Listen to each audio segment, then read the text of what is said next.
మన ప్రభువైన యేసుక్రీస్తు నామమున ఎలిషా ఏలియా యూట్యూబ్ ఛానల్ సబ్స్క్రైబర్స్కి ప్రేక్షకులకి మరి ప్రార్థించే ప్రతి ఒక్కరు కూడా ప్రభు పేరు హృదయపూర్వక వందనాలు. దేవుని అత్యంత కృప మహాభాగ్యాన్ని బట్టి మన ఛానల్లో ఎన్నో గొప్ప గొప్ప సాక్ష్యాలు మరి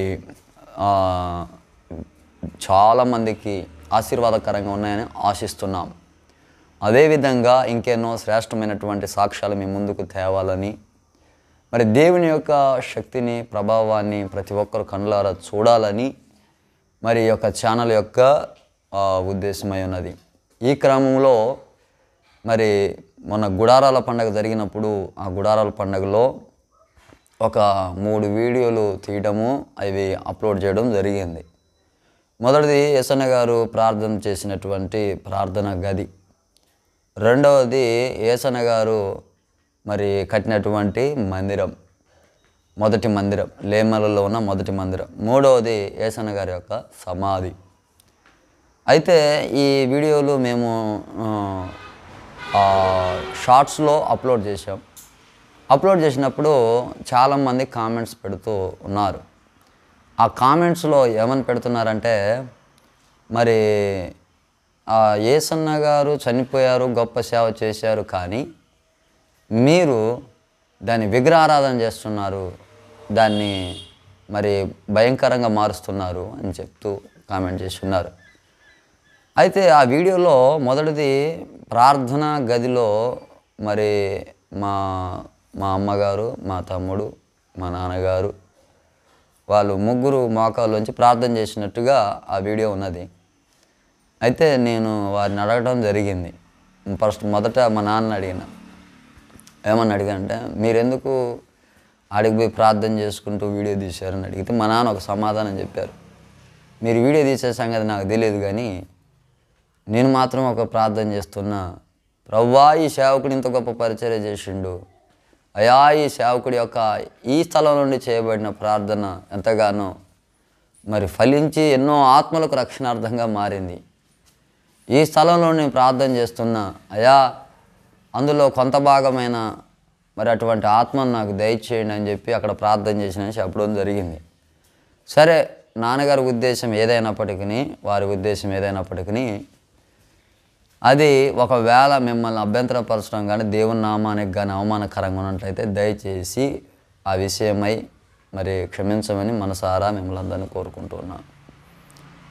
రెండవ విషయం ఏమిటంటే, యేసన్న గారి యొక్క సమాధి దగ్గరికి జనాలు వెళ్ళటం, ఆ సమాధిని చూడటం, ఆ సమాధిని చూసి వస్తూ సమాధి కాడ కొంతమంది ప్రార్థనలు చేయటం, కొంతమంది ఏడవటం, కన్నీళ్ళు గారటం జరుగుతూ ఉంది. బైబిల్ గ్రంథంలో కూడా యేసుక్రీస్తు ప్రభుల వారి సమాధి దగ్గరికి కొంతమంది స్త్రీలు వెళ్ళినట్లుగా మనం చూస్తున్నాం. అయితే ప్రపంచమంతా యెరూషలేముకి వెళ్ళి ఖాళీగా ఉన్న సమాధిని చూడటానికి వారు పని కట్టుకొని వెళ్ళి వస్తున్నారు, చాలామంది వెళ్ళి వస్తున్నారు.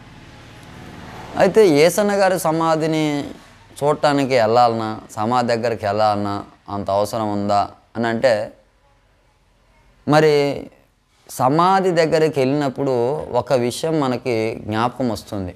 అదేంటిదంటే సాక్ష్యం. ఒక వ్యక్తి సమాధి అతని యొక్క ముగింపు సాక్ష్యాన్ని తెలియపరుస్తుంది, అతని త్యాగాన్ని, అతని యొక్క ముగింపుని మనకు చూపిస్తుంది.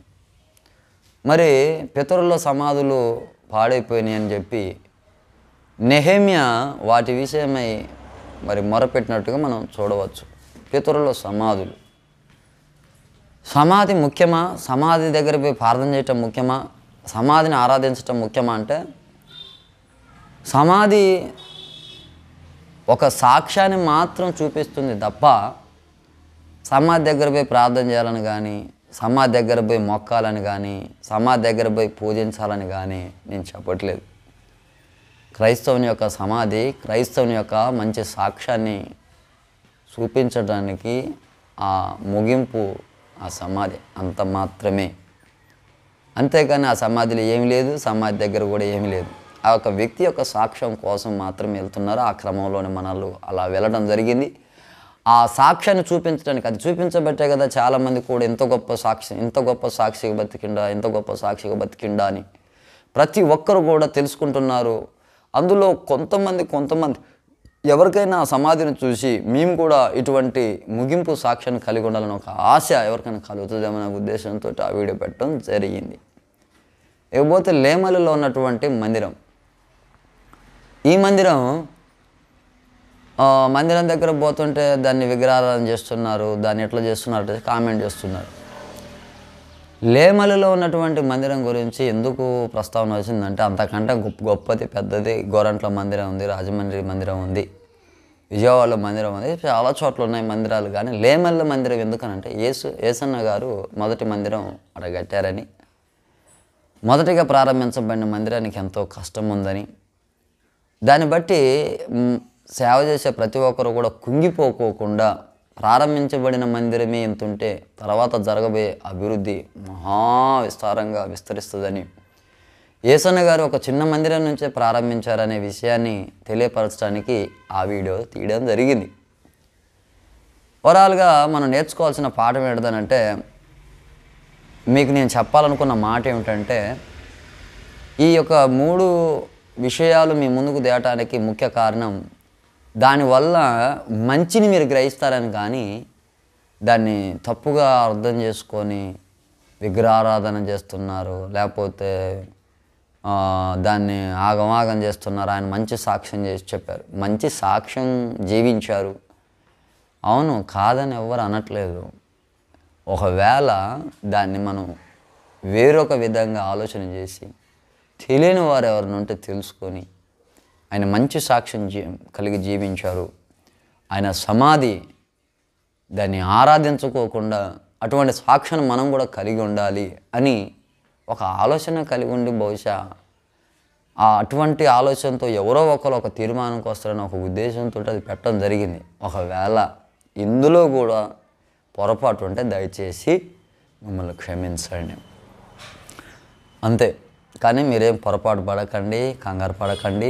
కేవలం దేవుడే మహిమపరచబడాలి, దేవుని నామే గణపరచబడాలి, దేవుని సన్నిధే మరి హెచ్చించబడాలి. ఆ సమాధిని చూసినప్పుడు కానీ, ఆ మందిరం చూసినప్పుడు కానీ, ఆ ప్రార్థనా గదిని చూసినప్పుడు కానీ, ఒకవేళ యేసన్న గారి పేరు కొంచెం ఎక్కువ రావచ్చేమో కానీ దాని వెనకాలన్న యేసయ్య మాత్రం మరుగైపోడు.